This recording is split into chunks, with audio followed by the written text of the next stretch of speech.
Hello friends, જો આપણે તમારું બાયોલોજીનું બીજું ચેપ્ટર જૈવિક વર્ગીકરણ તેની અંદર આપણે આગળના લેક્ચરની અંદર કેરોલસ લિનિયસની દ્વિસૃષ્ટિ વર્ગીકરણ પદ્ધતિ આપણે જોઈ. પરંતુ કેરોલસ લિનિયસની જે દ્વિસૃષ્ટિ વર્ગીકરણ પદ્ધતિની અંદર કેટલાક ડ્રોબેક્સ રહેલા હતા. પરિણામે અન્ય સાયન્ટિસ્ટોએ આવીને કઈ નવી વર્ગીકરણ પદ્ધતિ આપેલી છે.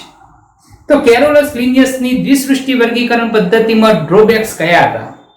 તો કેરોલસ લિનિયસે આદિકોષ કેન્દ્રી અને સુકોષ કેન્દ્રી સજીવોને સાથે સમાવેલા છે. કેરોલસ લિનિયસે એકકોષી અને બહુકોષી સજીવોને પણ એક જ સૃષ્ટિમાં સમાવેશ કરેલો છે. કેરોલસ લિનિયસે સ્વાવલંબી અને પરાવલંબી સજીવોને પણ સાથે સમાવેલા છે. બીજું કે કેરોલસ લિનિયસની જે દ્વિસૃષ્ટિ વર્ગીકરણ પદ્ધતિ એક કૃત્રિમ વર્ગીકરણ પદ્ધતિ છે, જેની અંદર માત્ર એક કે બે બાહ્ય લક્ષણોને આધારે સજીવોને વર્ગીકૃત કરેલા છે. માટે જ તેમાં કેટલીકવાર રિલેટેડ સજીવો છે તેમને અલગ અલગ જૂથની અંદર વિભાજિત કરેલા છે અને નોન રિલેટેડ જે સજીવો છે તેમને એક જ જૂથની અંદર મૂકેલા છે.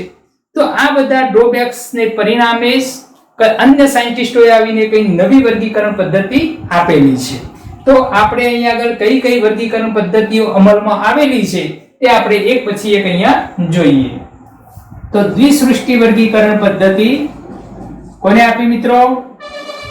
પરીક્ષામાં પૂછે કે દ્વિસૃષ્ટિ વર્ગીકરણ પદ્ધતિ કેરોલસ લિનિયસે આપી. Carolus Linnaeus. આ ઉપરાંત કેરોલસ લિનિયસે દ્વિનામી નામકરણ પદ્ધતિ પણ આપેલી છે.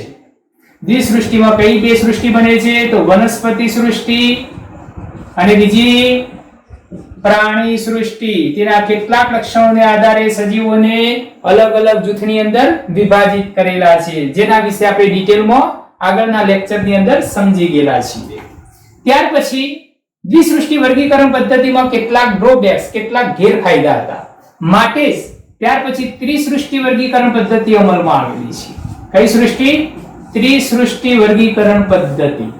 ત્રિસૃષ્ટિ વર્ગીકરણ પદ્ધતિ આપનાર સાયન્ટિસ્ટ હેકલ છે. કયા સાયન્ટિસ્ટે ત્રિસૃષ્ટિ વર્ગીકરણ પદ્ધતિ આપી? હેકલ 1866 ની અંદર. તો ત્રિસૃષ્ટિ કઈ છે? તો વનસ્પતિ સૃષ્ટિમાંથી પ્રોટિસ્ટા સૃષ્ટિને અલગ કરી છે. ત્યાર પછી વનસ્પતિ શાસ્ત્ર અને પ્રાણી શાસ્ત્ર. તો પ્રોટિસ્ટા સૃષ્ટિને તેમને અલગ કરી છે. શાના આધારે અલગ કરેલી છે? તો વનસ્પતિ સૃષ્ટિની અંદર જે સજીવોની અંદર પેશીય આયોજન ન હતું, જે સજીવોમાં પેશીય રચના ન હતી, તેવા સજીવોનું એક અલગ જૂથ બનાવ્યું, જે જૂથને પ્રોટિસ્ટા જૂથ તરીકે આપણે ઓળખીએ છીએ. તો પ્રોટિસ્ટા શબ્દ આપનાર સૌપ્રથમ સાયન્ટિસ્ટ કોણ છે? તો હેકલ છે. પરીક્ષામાં આવી રીતે પણ પૂછી નાખે.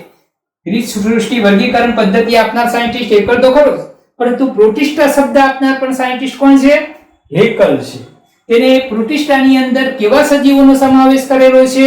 તો જે સજીવોમાં પેશીય રચના ન હતી, બરોબર, જેમાં પેશીનું નિર્માણ થયેલું ન હતું, તેવા સજીવોનું તેને એક અલગ જૂથ બનાવ્યું, જે જૂથને પ્રોટિસ્ટા સૃષ્ટિ કહેવામાં આવે છે.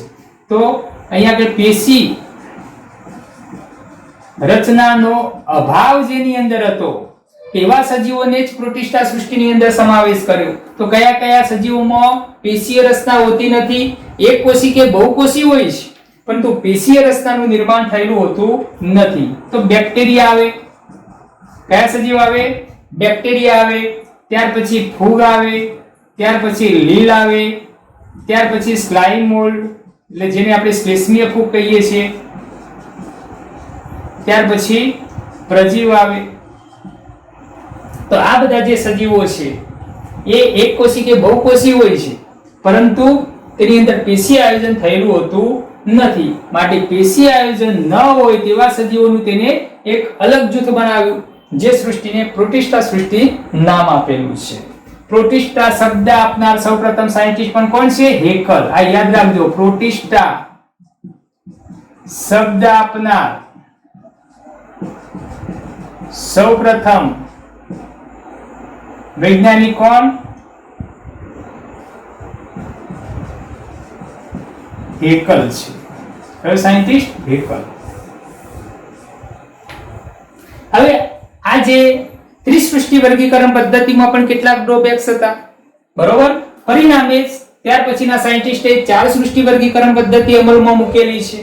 આ ત્રિસૃષ્ટિ વર્ગીકરણમાં જે પ્રોટિસ્ટા સૃષ્ટિમાં જે સજીવો સમાવિષ્ટ છે એ સજીવોમાં કેટલાક આદિકોષ કેન્દ્રી સજીવો છે, કેટલાક સુકોષ કેન્દ્રી સજીવો છે, એટલે કે એક કોષી સુકોષ કેન્દ્રી પણ છે, એક કોષી સુકોષ કેન્દ્રી સજીવો પણ છે, અને કેટલાક બહુકોષી સુકોષ કેન્દ્રી સજીવો પણ છે. તો આદિકોષ કેન્દ્રી સજીવની અંદર આપણે વાત કરીએ તો બેક્ટેરિયા આવે, બરોબર. નીલ હરિત લીલ પણ મૂકી શકીએ, ત્યાં બ્લુ ગ્રીન આલ્ગી જેને પણ કહી શકીએ, તો બ્લુ ગ્રીન આલ્ગી એ પણ આદિકોષ કેન્દ્રી સજીવ છે. એક કોષી સુકોષ કેન્દ્રી સજીવ કયા છે તો સ્લાઇમ મોલ્ડ અને પ્રજીવ. પ્રજીવ અને સ્લાઇમ મોલ્ડ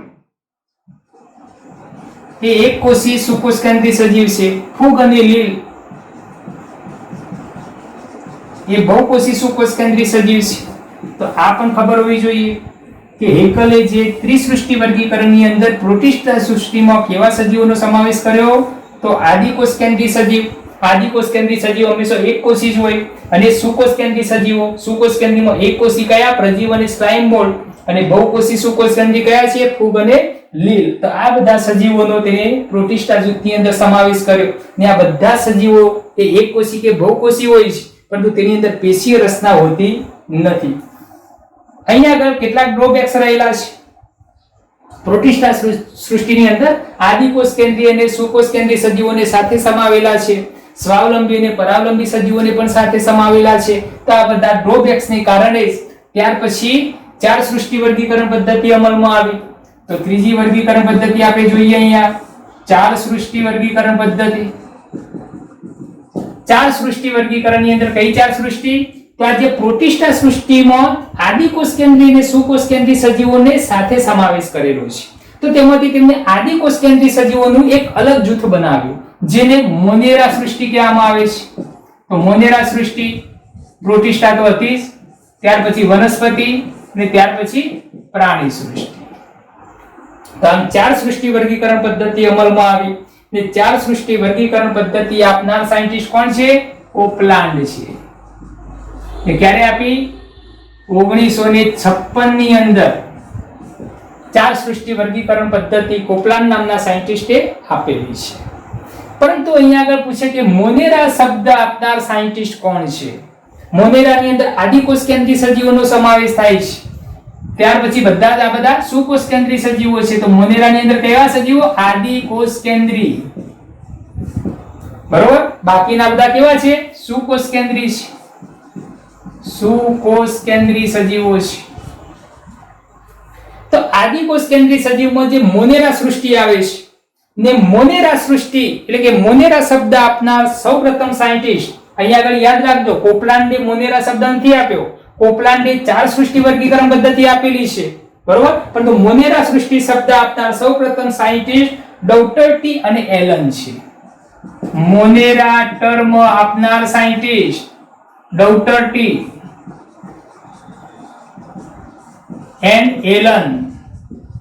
આ યાદ રાખજો મિત્રો. અહીંયા આગળ ત્રિસૃષ્ટિમાં પ્રોટિસ્ટા સૃષ્ટિ બની એક નવી વધારાની. એ પ્રોટિસ્ટા શબ્દ આપનાર સાયન્ટિસ્ટ પણ હેકલ હતો, અને ત્રિસૃષ્ટિ વર્ગીકરણ આપનાર પણ સાયન્ટિસ્ટ હેકલ હતો. પરંતુ અહીંયા આગળ 4 સૃષ્ટિ વર્ગીકરણ પદ્ધતિ આપનાર સાયન્ટિસ્ટ કોપલાન્ડ છે. પ્રોટિસ્ટામાંથી મોનેરા જૂથને અલગ કર્યું છે તેને, બરોબર. પણ મોનેરા શબ્દ આપનાર સાયન્ટિસ્ટ અલગ છે, ડોટર્ટી અને એલન. ડોટર્ટી અને એલને મોનેરા સૌપ્રથમ શબ્દ આપેલો છે, અને મોનેરાની અંદર આદિકોષ કેન્દ્રી સજીવોનો સમાવેશ થાય છે. તો પ્રોટિસ્ટામાંથી આદિકોષ કેન્દ્રી સજીવોને એક અલગ જૂથ બનાવ્યું છે. તો પ્રોટિસ્ટાની અંદર પહેલા આવા બધા સજીવો હતા, તેમાંથી આદિકોષ કેન્દ્રી સજીવ તો બેક્ટેરિયા અને બ્લુ ગ્રીન આલ્ગીને તેને અલગ જૂથની અંદર મૂક્યા. તો અહીંયા આગળ કયા આવ્યા? બેક્ટેરિયા અને બીજો બ્લુ ગ્રીન આલ્ગી આવે છે. તો પ્રોટિસ્ટામાં કયા આવે? તો પ્રોટિસ્ટાની અંદર એક કોષી સુકોષ કેન્દ્રી સજીવો અને બહુકોષી સુકોષ કેન્દ્રી સજીવો રહ્યા. તો એક કોષી સુકોષ કેન્દ્રી સજીવ કયા હતા? તો પ્રજીવ, બીજું સ્લાઇમ મોલ્ડ, ત્યાર પછી ફૂગ અને લીલ. તો જ્યાં પ્રોટિસ્ટાની અંદર જે સજીવો હતા તેમાંથી આદિકોષ કેન્દ્રી સજીવનું તેને અલગ જૂથ બનાવ્યું, બરોબર. ત્યાર પછી આમાં પણ કેટલીક ડ્રોબેક્સ રહેલા છે. તો અહીંયા આગળ જોઈ શકીએ છીએ કે સ્વાવલંબી અને પરાવલંબી ફૂગ એ પરાવલંબી પોષણ પદ્ધતિ ધરાવે છે, જ્યારે લીલ એ સ્વાવલંબી પોષણ પદ્ધતિ ધરાવે છે, છતાં પણ તેમને એક જ જૂથ પ્રોટિસ્ટાની અંદર મૂકેલી છે. બીજું કે લીલની કોષ દિવાલ એ સેલ્યુલોઝની બનેલી છે, જ્યારે ફૂગની કોષ દિવાલ કાઇટિન કે કાઇટિન મિશ્રિત સેલ્યુલોઝની બનેલી છે. તો કોષ દિવાલના બંધારણમાં પણ ફેરફાર છે, છતાં પણ તેમને એક જ સૃષ્ટિની અંદર તેનો સમાવેશ કરેલો છે. માટે ત્યાર પછી RH વિટેકરે આ પ્રોટિસ્ટા સૃષ્ટિમાંથી ફૂગ સૃષ્ટિને અલગ પાડી, પરિણામે 5 સૃષ્ટિ વર્ગીકરણ પદ્ધતિ અમલમાં આવેલી છે. તો 5 સૃષ્ટિ વર્ગીકરણ પદ્ધતિ, 5 સૃષ્ટિ કોને આપેલી છે? RH Whittaker. RH વિટેકરે આપેલી છે. ને RH વિટેકરે જે 5 સૃષ્ટિ વર્ગીકરણ પદ્ધતિ 1969 ની અંદર આપેલી છે. ને એની અંદર 5 સૃષ્ટિ કઈ છે? તો પહેલી છે મોનેરા સૃષ્ટિ, ત્યાર પછી પ્રોટિસ્ટા સૃષ્ટિ, ત્યાર પછી ફૂગ. તો આ પ્રોટિસ્ટા સૃષ્ટિમાંથી ફૂગને અલગ સૃષ્ટિમાં સમાવેશ કર્યો. ત્યાર પછી વનસ્પતિ અને ત્યાર પછી પ્રાણી સૃષ્ટિ. આમ 5 સૃષ્ટિ વર્ગીકરણ પદ્ધતિ અમલમાં આવેલી છે. તો આ મોનેરાની અંદર કયા કયા સજીવોનો સમાવેશ થાય છે? તો મોનેરાની અંદર આપણે આદિકોષ કેન્દ્રી સજીવો ને ત્યાર પછી આ બધા કેવા છે? સુકોષ કેન્દ્રી સજીવોનો સમાવેશ થાય છે. તો RH વિટેકરે જે 5 સૃષ્ટિ વર્ગીકરણ પદ્ધતિ ના કયા કયા માપદંડ છે? તો કયા માપદંડને આધારે RH વિટેકરે 5 સૃષ્ટિ વર્ગીકરણ પદ્ધતિ અમલમાં મૂકેલી છે? તો 5 સૃષ્ટિ વર્ગીકરણના માપદંડ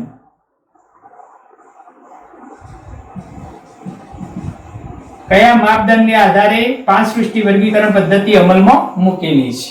તો પહેલો માપદંડ છે કોષ રચનાની જટિલતા.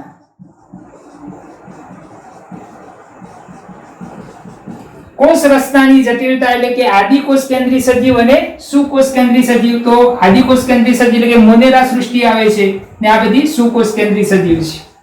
તો આદિકોષ કેન્દ્રી અને સુકોષ કેન્દ્રી. ત્યાર પછી દૈહિક રચનાની જટિલતા. દૈહિક રચનાની જટિલતા એટલે કે સુકાઈની રચના. તો સુકાઈ એક કોષી સજીવો અને બહુકોષી સજીવો. આ દૈહિક રચનાની જટિલતાને આધારે. ત્રીજું પોષણ પદ્ધતિને આધારે. તો કેટલાક સ્વાવલંબી પોષણ પદ્ધતિ ધરાવે છે, ત્યારે કેટલાક પરાવલંબી પોષણ પદ્ધતિ ધરાવે છે. ત્યાર પછી પ્રજનન. તો પ્રજનન પદ્ધતિ તો કેટલાક અલિંગી પ્રજનન પદ્ધતિ ધરાવે છે અને કેટલાક લિંગી પ્રજનન પદ્ધતિ ધરાવે છે. ત્યાર પછી જાતિ વિકાસ સંબંધ, ઉદ્વિકાસીય સંબંધ જેને કહેવાય. જાતિ વિકાસ સંબંધ જેને આપણે ઉદ્વિકાસીય સંબંધ કહીએ છીએ. તો અહીંયા આગળ આપણે જોઈ શકીએ છીએ કે જાતિ વિકાસ સંબંધ અહીંયા જોવા મળે છે, ઉદ્વિકાસીય સંબંધ જોવા મળે છે. સૌપ્રથમ આદિકોષ કેન્દ્રી સજીવો અસ્તિત્વમાં આવ્યા હતા, ત્યાર પછી એકકોષી સુકોષ કેન્દ્રી સજીવો અસ્તિત્વમાં આવ્યા અને ત્યાર પછી બહુકોષી સુકોષ કેન્દ્રી સજીવો અસ્તિત્વમાં આવેલા છે. તો અહીંયા આગળ આપણે ઉદ્વિકાસીય સંબંધ અહીંયા જોઈ શકીએ છીએ. તો 5 સૃષ્ટિ વર્ગીકરણ પદ્ધતિના માપદંડ. તો આ 5 માપદંડને આધારે RH વિટેકરે 5 સૃષ્ટિ વર્ગીકરણ પદ્ધતિ અમલમાં મૂકેલી છે. હવે આ 5 સૃષ્ટિ વર્ગીકરણ પદ્ધતિના આપણે ક્લેડોગ્રામ દોરવું છે, તેનું ઉદ્વિકાસીય ફેમિલી વૃક્ષ દોરવું હોય તો કઈ રીતે આપણે દોરી શકીએ છીએ? તો 5 સૃષ્ટિ વર્ગીકરણ પદ્ધતિનું ઉદ્વિકાસીય ફેમિલી વૃક્ષ આપણે અહીંયા આગળ દોરીએ. તો જુઓ મિત્રો, આપણે RH વિટેકરની જે 5 સૃષ્ટિ વર્ગીકરણ છે તેની આપણે ઉદ્વિકાસીય ફેમિલી ટ્રી દોરીએ અહીંયા.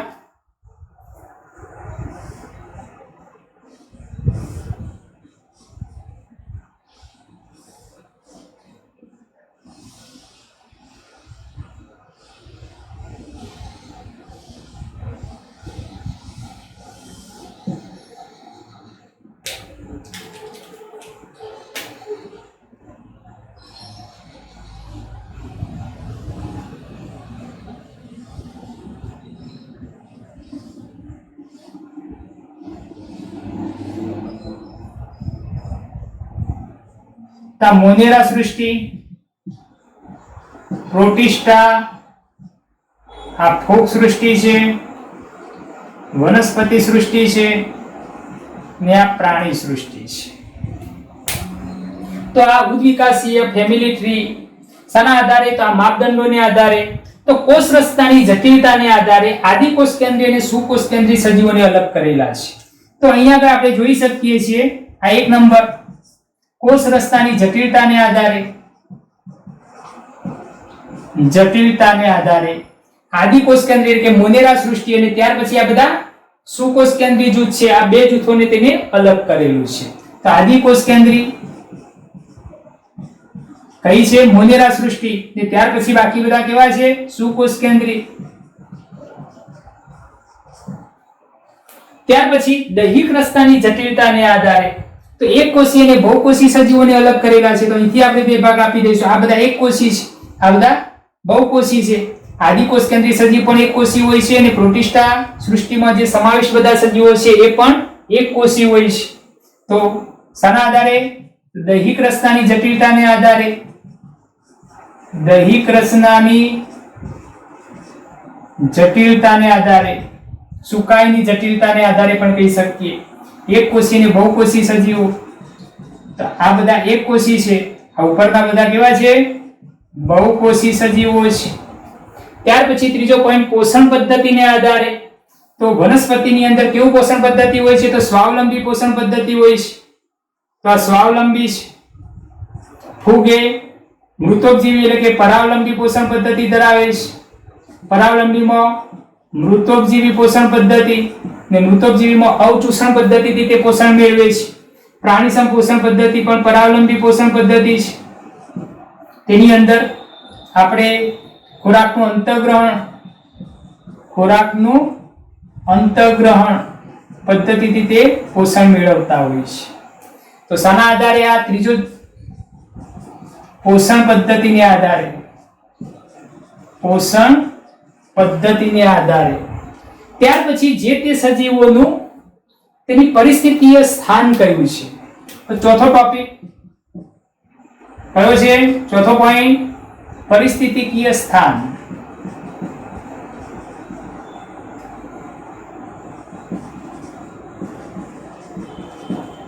તો પરિસ્થિતિકીય સ્થાનની વાત કરીએ તો વનસ્પતિ એ સ્વાવલંબી પોષણ પદ્ધતિ ધરાવે છે, બરોબર.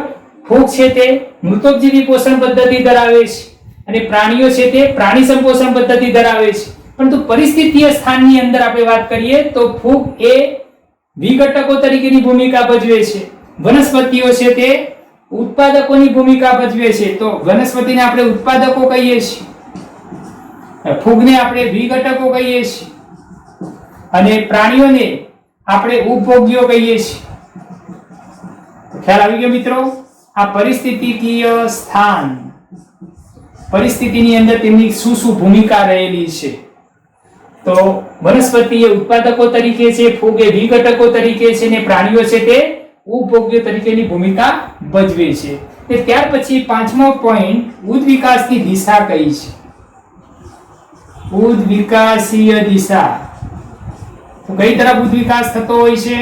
તો મોનેરા સૃષ્ટિ શરૂઆતમાં નિર્માણ પામી, ત્યાર પછી પ્રોટિસ્ટા સૃષ્ટિ આવી, ત્યાર પછી ફૂગ સૃષ્ટિ, બરોબર. એટલે આ રીતે ઉદ્વિકાસની દિશા કઈ તરફ જાય છે? ઉપરની તરફ ઉદ્વિકાસની દિશા જોવા મળે છે.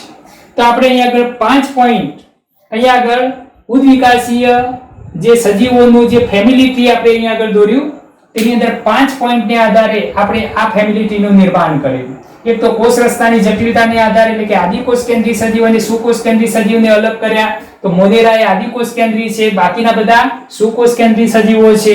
ત્યાર પછી દૈહિક રચનાની જટિલતાને આધારે સજીવોને અલગ કર્યા. એકકોષી અને બહુકોષી સજીવો, તો મોનેરા અને પ્રોટિસ્ટા એકકોષી છે, ફૂગથી બાકી બધા કેવા છે? બહુકોષી સજીવો છે. ત્યાર પછી પોષણ પદ્ધતિને આધારે તો ફૂગની અંદર કેવી પોષણ પદ્ધતિ છે? મૃતોપજીવી પોષણ પદ્ધતિ એટલે કે અવચૂષણથી તે પોષણ મેળવે છે. વનસ્પતિઓ છે તે સ્વાવલંબી પોષણ પદ્ધતિ, જે પ્રકાશ સંશ્લેષણની ક્રિયા કરીને પોતાની જાતે ખોરાક બનાવે છે. જ્યારે પ્રાણીઓ છે તે પરાવલંબી પોષણ પદ્ધતિ, જેની અંદર ખોરાકનું અંતઃગ્રહણ જેવી પદ્ધતિઓ ત્યાં જોવા મળતી હોય છે. ત્યાર પછી ચોથો પોઈન્ટ પરિસ્થિતિકીય સ્થાન. તો વનસ્પતિ, ફૂગ અને પ્રાણીઓનું પરિસ્થિતિકીય સ્થાન કયું છે? તો વનસ્પતિ છે તે ઉત્પાદકો તરીકેની ભૂમિકા ભજવે છે, પોતાની જાતે ખોરાક બનાવે છે, માટે તે ઉત્પાદકો તરીકે આપણે ઓળખીએ છીએ. ફૂગ છે તે વિઘટકો તરીકે ભૂમિકા ભજવે છે, જે મૃત દ્રવ્યો છે, જે મૃત કાર્બનિક દ્રવ્યોનું વિઘટન કરીને તેને સરળ ઘટકોમાં તે રૂપાંતર કરે છે. ત્યાર પછી પ્રાણીઓ છે તે ઉપભોગ્ય તરીકેની ભૂમિકા ભજવે છે, તે અન્ય સજીવોમાંથી પોષણ મેળવતા હોય છે, તે અન્ય સજીવોનો ખોરાક તરીકે ઉપયોગ કરતા હોય છે. ત્યાર પછી પાંચમો પોઈન્ટ, ઉદ્વિકાસીય દિશા. તો ઉદ્વિકાસીય દિશા કઈ તરફ છે? તો મોનેરા સૃષ્ટિથી પ્રાણી સૃષ્ટિ, તો આ તરફ ઉદ્વિકાસની દિશા રહેલી છે. ત્યાર પછી આપણે 5 સૃષ્ટિ વર્ગીકરણ પદ્ધતિના લક્ષણો નો એક આપણે ચાર્ટ અહીં આગળ જોવાનો છે. જુઓ મિત્રો, આપણે 5 સૃષ્ટિ વર્ગીકરણની લાક્ષણિકતાઓ જોવાની છે. 5 સૃષ્ટિ વર્ગીકરણ માં કઈ કઈ લાક્ષણિકતાને આધારે આપણે સજીવોને 5 સૃષ્ટિમાં વિભાજિત કરેલા છે. તો પહેલો પોઈન્ટ આપણે કોષ રચના. કોષ રચનાની અંદર આદિકોષ કેન્દ્રી સજીવ અને સુકોષ કેન્દ્રી સજીવો.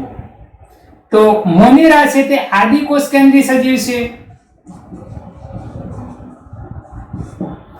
જ્યારે પ્રોટિસ્ટાથી બાકીની બધી સૃષ્ટિ એ સુકોષ કેન્દ્રી સજીવો છે. સુકોષ કેન્દ્રી. ફૂગ પણ સુકોષ કેન્દ્રી હોય છે, સુવિકસિત કોષ કેન્દ્ર જેની અંદર આવેલું હોય છે, સુકોષ કેન્દ્રી.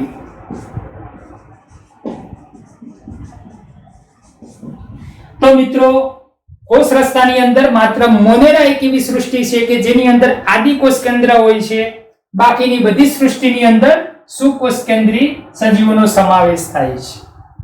ત્યાર પછી સેલ વોલ, કોષ દિવાલ. તો મોનેરા સૃષ્ટિની અંદર કોષ દિવાલ આવેલી છે, પરંતુ તે સેલ્યુલોઝની બનેલી હોતી નથી, પરંતુ મોનેરાની કોષ દિવાલ પેપ્ટિડોગ્લાયકેનની બનેલી હોય છે. શાની બનેલી હોય છે મિત્રો? પેપ્ટિડોગ્લાયકેન.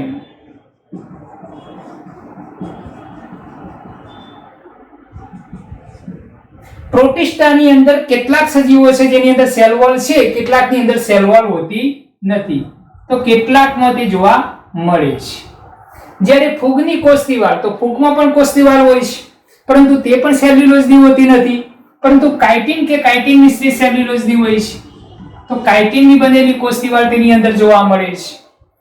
ત્યાર પછી વનસ્પતિ સૃષ્ટિ. તો વનસ્પતિ સૃષ્ટિ તો મેઇન લક્ષણ છે કે જેની અંદર કોષ દિવાલ હોય તેને જ આપણે વનસ્પતિ સૃષ્ટિની અંદર મૂકતા હોઈએ છીએ. તો વનસ્પતિ સૃષ્ટિમાં કોષ દિવાલ હોય છે અને સેલ્યુલોઝની બનેલી છે. શાની બનેલી હોય છે? સેલ્યુલોઝ. અને પ્રાણી સૃષ્ટિમાં પ્રાણી કોષમાં કોષ દિવાલ હોતી નથી. ત્યાર પછી કોષ કેન્દ્ર પટલ. તો આદિકોષ કેન્દ્રી જે સજીવ હોય છે તેની અંદર કોષ કેન્દ્ર પટલ હોય નહીં. સુકોષ કેન્દ્રી સજીવની અંદર કોષ કેન્દ્ર પટલ જોવા મળે છે. તો કોષ કેન્દ્ર પટલ કોની અંદર હોતું નથી? મોનેરા સૃષ્ટિમાં કોષ કેન્દ્ર પટલ હોતું નથી, બાકીના બધામાં કોષ કેન્દ્ર પટલ આવેલું છે. ત્યાર પછી પોષણ પદ્ધતિ. તો પોષણ પદ્ધતિમાં સ્વાવલંબી અને પરાવલંબી પોષણ પદ્ધતિ.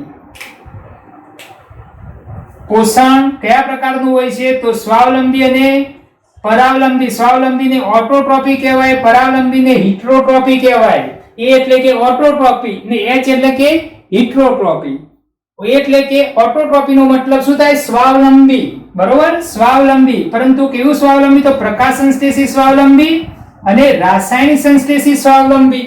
તો બંને પ્રકારનું પોષણ પદ્ધતિ મોનેરા સૃષ્ટિની અંદર જોવા મળે છે. હિટરોટ્રોપી એટલે કે પરાવલંબી. તો પરાવલંબી જે પોષણ પદ્ધતિ હોય છે એ કયા કયા પ્રકારની હોય છે? તો પરાવલંબી પોષણ પદ્ધતિમાં એક પરોપજીવી પોષણ પદ્ધતિ જોવા મળે, પરોપજીવી. બીજી એક છે સહજીવી પોષણ પદ્ધતિ હોય છે, ત્રીજી એક મૃતોપજીવી પોષણ પદ્ધતિ હોય છે, અને ચોથી પ્રાણી સંપોષણ પદ્ધતિ. તો પરાવલંબી પોષણ પદ્ધતિ અલગ અલગ 4 પ્રકારની હોય છે. તે બધી મોનેરા સૃષ્ટિના સજીવોમાં પ્રાણી સંપોષણ પદ્ધતિ સિવાય બાકીની 3 પોષણ પદ્ધતિ એ મોનેરા સૃષ્ટિના સજીવોમાં જોવા મળે છે. તો પરોપજીવી,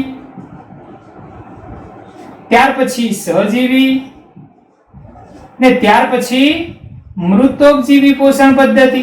તો મોનેરા સૃષ્ટિના સજીવોમાં માત્ર પ્રાણીસમ પોષણ પદ્ધતિ હોતી નથી, એ સિવાયની બાકીની બધી જ પોષણ પદ્ધતિ એ મોનેરા સૃષ્ટિના સજીવમાં જોવા મળતી હોય છે. ત્યાર પછી પ્રોટિસ્ટા. તો પ્રોટિસ્ટામાં પણ બે પ્રકારનું સ્વાવલંબી અને પરાવલંબી. એટલે ઓટોટ્રોપી, ઓટોટ્રોપી એટલે કે સ્વાવલંબી, એચ એટલે કે હિટ્રોટ્રોપી, હિટ્રોટ્રોપી એટલે કે પરાવલંબી. બંને પ્રકારની પોષણ પદ્ધતિ હોય છે. સ્વાવલંબીમાં પણ કેવી રીતે પ્રકાશ સંશ્લેષી સ્વાવલંબી પોષણ પદ્ધતિ અને રાસાયણ સંશ્લેષી સ્વાવલંબી પોષણ પદ્ધતિ ત્યાં જોવા મળે છે. હિટ્રોટ્રોપી, હિટ્રોટ્રોપી એટલે કે પરાવલંબી પોષણ પદ્ધતિ. તો અહીંયા આગળ બધા જ પ્રકારની પરાવલંબી પોષણ પદ્ધતિ પ્રોટિસ્ટાની અંદર જોવા મળે છે. તો બધા જ પ્રકારની એટલે ખ્યાલ આવી ગયો. પરોપજીવી, સહજીવી, મૃતોપજીવી અને પ્રાણી સંપોષણ પદ્ધતિ. તો બધા ચારે ચાર પ્રકારની પરાવલંબી પોષણ પદ્ધતિ ત્યાં જોવા મળે છે. એટલે કે પરીક્ષાની અંદર પૂછે કે સૌથી વધારે પોષણ પદ્ધતિ ધરાવતો સમુદાય કયો છે, સૌથી વધારે પોષણ પદ્ધતિ ધરાવતું જૂથ કયું છે? તો પ્રોટિસ્ટા જૂથ. પ્રોટિસ્ટા જૂથની અંદર સૌથી વધારેમાં વધારે પોષણ પદ્ધતિ જોવા મળતી હોય છે. ત્યાર પછી ફૂગ સૃષ્ટિ. ફૂગની અંદર પરાવલંબી પોષણ પદ્ધતિ એટલે કે હિટ્રોટ્રોપી હોય છે. હિટ્રોટ્રોપીની અંદર કયા પ્રકારનું પોષણ પદ્ધતિ તે જોવા મળે છે? તો ફૂગ છે તે મૃતોપજીવી પોષણ પદ્ધતિ ધરાવે છે ને તે અવચૂષણ પદ્ધતિથી તે પોષણ મેળવે છે. અવચૂષણ. તો ફૂગની અંદર મૃતોપજીવી પોષણ પદ્ધતિ જોવા મળે છે. ફૂગ એ પ્રકાશ સંશ્લેષણની ક્રિયા કરી શકતું નથી, માટે તે સ્વાવલંબી હોતી નથી, પરંતુ તેની અંદર પરાવલંબી પોષણ પદ્ધતિમાં મૃતોપજીવી પોષણ પદ્ધતિ ત્યાં જોવા મળે છે. તે પરિસ્થિતિ વિદ્યાની અંદર તેને આપણે વિઘટકો તરીકે ઓળખીએ છીએ. ત્યાર પછી વનસ્પતિ સૃષ્ટિ. તો વનસ્પતિ આપણને ખબર છે કે તે સ્વાવલંબી પોષણ પદ્ધતિ ધરાવે છે, એટલે કે તે પ્રકાશ સંશ્લેષી હોય છે. પ્રકાશ સંશ્લેષી પોષણ પદ્ધતિ તેની અંદર જોવા મળતી હોય છે. ત્યાર પછી પ્રાણી સૃષ્ટિ. તો પ્રાણી સૃષ્ટિ એ હિટ્રોટ્રોપી હોય છે, પરાવલંબી પોષણ પદ્ધતિ જોવા મળે છે. ને પરાવલંબી પોષણ પદ્ધતિની અંદર પરોપજીવી, કેટલાક પ્રાણીઓ પરોપજીવી હોય છે અને કેટલાક પ્રાણીઓમાં પ્રાણી સંપોષણ પદ્ધતિ જોવા મળતી હોય છે. આ બે પ્રકારની પોષણ પદ્ધતિ પ્રાણી સૃષ્ટિની અંદર જોવા મળે છે. તો આપણે અહીંયા આગળ પોષણ પદ્ધતિ જોઈ. 5 સૃષ્ટિની અંદર કઈ સૃષ્ટિમાં કયા પ્રકારનું પોષણ પદ્ધતિ હોય છે તેના વિશે આપણે માહિતી લીધી. ત્યાર પછી દૈહિક આયોજન. દૈહિક આયોજનની અંદર એક કોષી કે બહુકોષી સજીવો. તો મોનેરા છે તે આપણને ખબર છે કે આદિકોષ કેન્દ્રી છે. આદિકોષ કેન્દ્રી સજીવ હંમેશા એક કોષી હોય. કેવો હોય મિત્રો? એક કોષી. તો મોનેરા સૃષ્ટિ એ એક કોષી સજીવોનો સમાવેશ થાય છે. એક કોષી આદિકોષ કેન્દ્રી સજીવ એટલે કે મોનેરા. પ્રોટિસ્ટા. તો પ્રોટિસ્ટા સુકોષ કેન્દ્રી સજીવ છે, પરંતુ પ્રોટિસ્ટામાં સમાવેશ સજીવો પણ એક કોષી હોય છે. કેવા હોય છે મિત્રો? એક કોષી. તો પરીક્ષામાં પૂછે એક કોષી સુકોષ કેન્દ્રી સજીવ, તો પ્રોટિસ્ટા સૃષ્ટિમાં આવે. એક કોષી આદિકોષ કેન્દ્રી સજીવ, તો મોનેરા સૃષ્ટિમાં આવે. ફૂગ. તો ફૂગ એ બહુકોષી સુકોષ કેન્દ્રી સજીવો છે. તો બહુકોષી. અહીંયા આગળ ઘણા બધા કોષો આવેલા હોય છે સજીવના બંધારણમાં, પરંતુ તેમાંથી જટિલ પેશીઓ બનતી નથી. ત્યાં આગળ શિથિલ પેશીનું નિર્માણ થાય છે. કેવી પેશી હોય છે? શિથિલ પેશી. તો ફૂગની અંદર શિથિલ પેશી આવેલી હોય છે. ત્યાર પછી વનસ્પતિ સૃષ્ટિ. તો વનસ્પતિની અંદર પણ બહુકોષી હોય, બહુકોષી સજીવો ખરા, પરંતુ તેની અંદર પેશીઓ મળીને ત્યાં આગળ અંગનું નિર્માણ થાય છે, એટલે કે અંગ કક્ષાનું આયોજન જોવા મળે છે. કેવા કક્ષાનું? અંગ કક્ષાનું આયોજન હોય છે. પ્રાણી સૃષ્ટિ પણ બહુકોષી હોય છે અને ત્યાં અંગો મળીને શું બને છે? અંગ તંત્ર કક્ષાનું આયોજન ત્યાં જોવા મળતું હોય છે. તો આપણે અહીંયા આગળ દૈહિક આયોજન જોયું. દૈહિક આયોજનની અંદર એક કોષી મોનેરા સૃષ્ટિ, પ્રોટિસ્ટા પણ એક કોષી હોય છે. ફૂગ એ બહુકોષી, પરંતુ તેમાં શિથિલ પેશી આવેલી છે. વનસ્પતિ એ બહુકોષી હોય છે, અંગ કક્ષાનું આયોજન હોય છે. અને પ્રાણી સૃષ્ટિ એ બહુકોષી હોય છે અને ત્યાં અંગ તંત્ર કક્ષાનું આયોજન જોવા મળે છે. ત્યાર પછી પ્રજનન પદ્ધતિ. તો પ્રજનન બે પ્રકારનું હોય છે, અલિંગી અને લિંગી પ્રજનન. તો બધા જ જે સજીવો છે તે અલિંગી પ્રજનન કરતા હોય છે.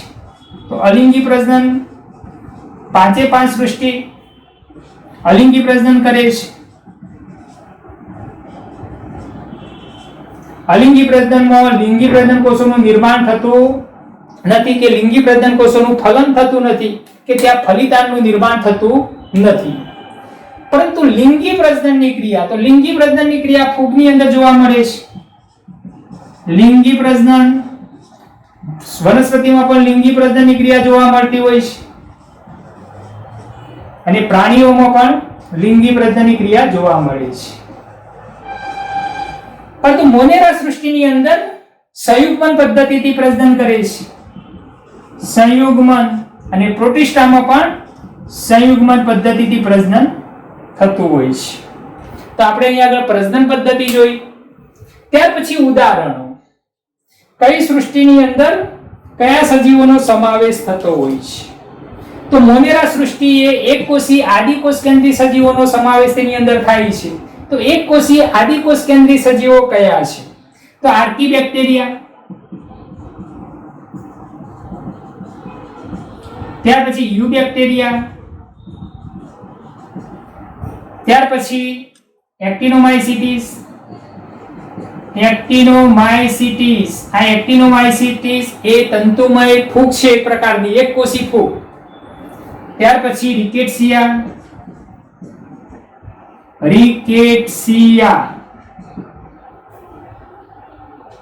ત્યાર પછી માઇકોપ્લાઝમા. તો આ બધા સજીવો કયા છે? મોનેરા સૃષ્ટિના સજીવો છે. ત્યાર પછી પ્રોટિસ્ટાની અંદર સમાવેશ સજીવો. તો પ્રોટિસ્ટાની અંદર એકકોષી સુકોષ કેન્દ્રી સજીવોનો સમાવેશ થાય છે. એકકોષી સુકોષ કેન્દ્રી સજીવોની અંદર આપણે ડાયનોફ્લેજેલેટ્સ આ એક પ્રકારની લીલ છે, એકકોષી લીલ. ત્યાર પછી ડાયટમ્સ, ત્યાર પછી સ્લાઇમ મોલ્ડ,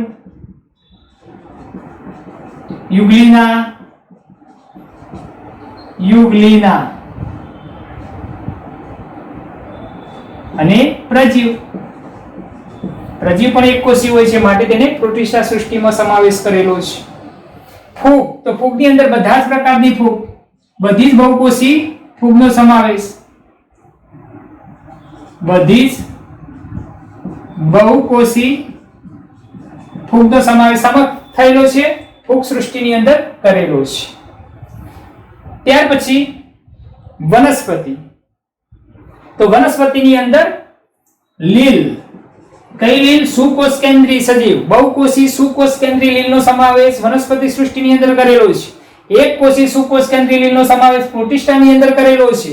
એકકોષી આદિકોષ કેન્દ્રી લીલનો સમાવેશ મોનેરા સૃષ્ટિની અંદર કરેલો છે. બરોબર. અહીંયા આગળ બ્લુ ગ્રીન આલ્ગી, યુ બેક્ટેરિયાની અંદર બેક્ટેરિયા પણ આવે ને બ્લુ ગ્રીન આલ્ગીનો પણ સમાવેશ થાય છે. તો એ બ્લુ ગ્રીન આલ્ગી આદિકોષ કેન્દ્રી લીલ છે. ડાયનોફ્લેજેલેટ્સ ની એ બધી એકકોષી સુકોષ કેન્દ્રી લીલ છે. અને વનસ્પતિ સૃષ્ટિમાં પણ લીલ છે, જે બહુકોષી સુકોષ કેન્દ્રી લીલ આવે છે. એ બહુકોષી સુકોષ કેન્દ્રી લીલ કઈ છે? તો હરિત લીલ, બદામી લીલ અને રાતી લીલ. ત્યાર પછી દ્વિઅંગી સજીવો આવે, ત્રિઅંગી આવે, અનાવૃત બીજધારી આવે અને આવૃત બીજધારી વનસ્પતિ આવે. આ બધી જ વનસ્પતિ સૃષ્ટિની અંદર સમાવેશ થાય છે. પ્રાણી સૃષ્ટિની અંદર અપૃષ્ઠવંશી પ્રાણીઓ અને પૃષ્ઠવંશી પ્રાણીઓ, અપૃષ્ઠવંશી પ્રાણી અને પૃષ્ઠવંશી પ્રાણીઓનો સમાવેશ એ પ્રાણી સૃષ્ટિની અંદર થાય છે. તો આપણે અહીંયા આગળ 5 સૃષ્ટિની અંદર સમાવેશ સજીવોના આપણે ઉદાહરણો જોયા. ત્યાર પછી અમીબા અને પેરામિશિયમ. અમીબા અને પેરામિશિયમને દ્વિસૃષ્ટિ વર્ગીકરણ પદ્ધતિ પ્રમાણે, અહીંયા આગળ લખું છું દ્વિસૃષ્ટિ પ્રમાણે, દ્વિસૃષ્ટિ વર્ગીકરણની અંદર અમીબા અને પેરામિશિયમને પ્રાણી સૃષ્ટિની અંદર સમાવેશ કરેલો હતો અને ક્લોરેલા અને ક્લેમિડોમોનાસ તેને વનસ્પતિ સૃષ્ટિની અંદર સમાવેશ કરેલો હતો કારણ કે ક્લોરેલા અને ક્લેમિડોમોનાસ ની અંદર કોષ દિવાલ આવેલી હોય છે ને કોષ દિવાલ જેની અંદર આવેલી હોય છે તેને વનસ્પતિ સૃષ્ટિની અંદર આપણે સમાવેશ કરેલો છે. તો દ્વિસૃષ્ટિ વર્ગીકરણ પદ્ધતિ પ્રમાણે અમીબા અને પેરામીશિયમ ને આપણે પ્રાણી સૃષ્ટિની અંદર સમાવેલા હતા, જ્યારે ક્લોરેલા અને ક્લેમિડોમોનાસ ને આપણે વનસ્પતિ સૃષ્ટિની અંદર સમાવેશ કરેલો હતો. પરંતુ 5 સૃષ્ટિ વર્ગીકરણ પદ્ધતિ પ્રમાણે આપણે અમીબા, પેરામીશિયમ, ક્લોરેલા, ક્લેમિડોમોનાસ આ બધી એકકોષી અને સુકોષ કેન્દ્રી સજીવો છે, માટે તેમનો આપણે પ્રોટિસ્ટા સૃષ્ટિની અંદર સમાવેશ કરેલો છે. તો આ જે સજીવો છે તેમને 5 સૃષ્ટિ વર્ગીકરણ પદ્ધતિ પ્રમાણે કોની અંદર સમાવેશ કરેલો છે? પ્રોટિસ્ટા સૃષ્ટિમાં સમાવેશ કરેલો છે. તો દ્વિસૃષ્ટિ વર્ગીકરણ પદ્ધતિ પ્રમાણે અમીબા અને પેરામીશિયમ ને પ્રાણી સૃષ્ટિમાં સમાવેલા હતા અને ક્લોરેલા અને ક્લેમિડોમોનાસ ની અંદર કોષ દિવાલ આવેલી હોય છે, માટે તેને વનસ્પતિ સૃષ્ટિમાં સમાવેશ કરેલો હતો. પરંતુ 5 સૃષ્ટિ વર્ગીકરણની અંદર આ સજીવોનો સમાવેશ કોની અંદર કરેલો છે? તો પ્રોટિસ્ટા સૃષ્ટિની અંદર કરેલો છે. તો મિત્રો આપણે અહીંયા આગળ 5 સૃષ્ટિ વર્ગીકરણની લાક્ષણિકતાઓ, બરોબર, સજીવોની લાક્ષણિકતાને આધારે આપણે તેને અલગ અલગ 5 જૂથની અંદર સજીવોને વિભાજિત કરેલા છે. આ ઉપરાંત 5 સૃષ્ટિ વર્ગીકરણના કેટલાક ડ્રોબેક્સ પણ રહેલા છે. તો 5 સૃષ્ટિ વર્ગીકરણ પદ્ધતિના ડ્રોબેક્સ કયા છે તેને આપણે ડિટેલમાં અહીંયા આગળ જોવાના છે. 5 સૃષ્ટિ વર્ગીકરણ પદ્ધતિમાં કેટલાક ડ્રોબેક્સ છે, કેટલાક ગેરફાયદા છે, માટે જ ત્યાર પછી 6 સૃષ્ટિ વર્ગીકરણ પદ્ધતિ અમલમાં આવેલી છે. તો આના પછી આપણે 6 સૃષ્ટિ વર્ગીકરણ પદ્ધતિ પણ જોઈશું.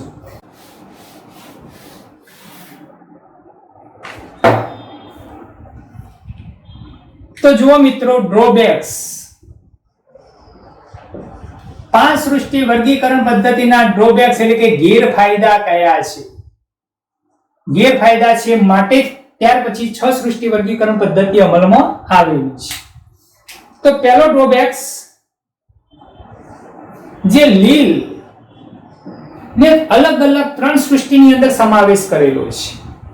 તો લીલને કઈ 3 સૃષ્ટિમાં સમાવેશ કરેલો છે? તો મોનેરા સૃષ્ટિમાં પણ લીલનો સમાવેશ થયેલો છે, પ્રોટિસ્ટા સૃષ્ટિમાં પણ સમાવેશ કરેલો છે અને વનસ્પતિ સૃષ્ટિમાં પણ તેનો સમાવેશ કરેલો છે. તો મોનેરા સૃષ્ટિની અંદર સમાવિષ્ટ લીલ કઈ છે? તો બ્લુ ગ્રીન આલ્ગી, જેને આપણે નીલહરિત લીલ કહીએ છીએ, તેને આપણે સાયનોબેક્ટેરિયા પણ કહીએ છીએ, બરોબર. તો બ્લુ ગ્રીન આલ્ગી એક આદિકોષ કેન્દ્રીય લીલ છે, માટે તેને આપણે મોનેરા સૃષ્ટિની અંદર તેનો સમાવેશ કરીએ છીએ. પ્રોટિસ્ટા સૃષ્ટિમાં સમાવિષ્ટ લીલ તો ડાયનોફ્લેજેલેટ્સ અને ડાયટમ્સ, ને વનસ્પતિ સૃષ્ટિની અંદર સમાવિષ્ટ લીલની અંદર હરિત લીલ, બદામી લીલ અને રાતી લીલનો સમાવેશ થાય છે. તો આ પહેલો ડ્રોબેક્સ, લીલને અલગ અલગ 3 સૃષ્ટિની અંદર સમાવેશ કરેલો છે. ત્યાર પછી બીજો ડ્રોબેક્સ, તો આરએચ વિટેકરની આ જે 5 સૃષ્ટિ વર્ગીકરણની અંદર વાયરસ, વિરોઇડ્સ કે લાઇકેનનો કોઈ જ ઉલ્લેખ કરવામાં આવ્યો નથી. તો આ વર્ગીકરણમાં વિરોઇડ્સ, વાયરસ અને લાઇકેનનો કોઈ ઉલ્લેખ કર્યો નથી. ત્યાર પછી ત્રીજો ડ્રોબેક્સ,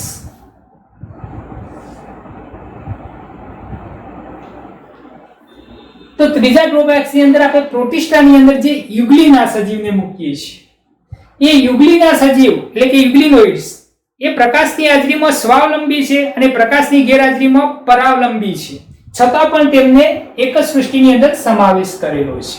તો પ્રકાશની હાજરીમાં યુગ્લિના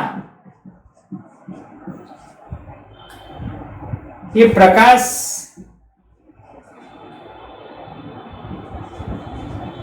પ્રકાશની હાજરીમાં કેવી છે? સ્વાવલંબી, એ પ્રકાશ સંશ્લેષી છે અને પ્રકાશની ગેરહાજરીમાં વિષમપોષી પોષણ પદ્ધતિ ધરાવે છે, વિષમપોષી છે. તો યુગ્લિના એ પ્રકાશની હાજરીમાં સ્વાવલંબી છે અને પ્રકાશની ગેરહાજરીમાં પરાવલંબી પોષણ પદ્ધતિ ધરાવતી હોય છે. બરોબર. તો આ યાદ રાખજો. એમસીક્યુ કોઈ વાર પૂછાઈ શકે છે કે યુગ્લિના કયો એવો સજીવ છે કે જે પ્રકાશની હાજરીમાં પ્રકાશ સંશ્લેષી પોષણ પદ્ધતિ ધરાવે છે અને પ્રકાશની ગેરહાજરીમાં પરાવલંબી પોષણ પદ્ધતિ ધરાવે છે? તો યુગ્લિના સજીવ. ત્યાર પછી ચોથો ડ્રોબેક્સ,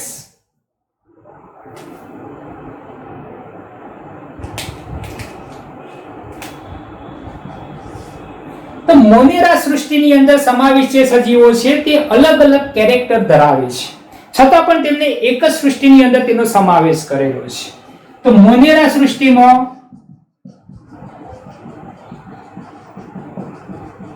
સમાવેલ સજીવો અલગ લાક્ષણિકતા ધરાવે છે.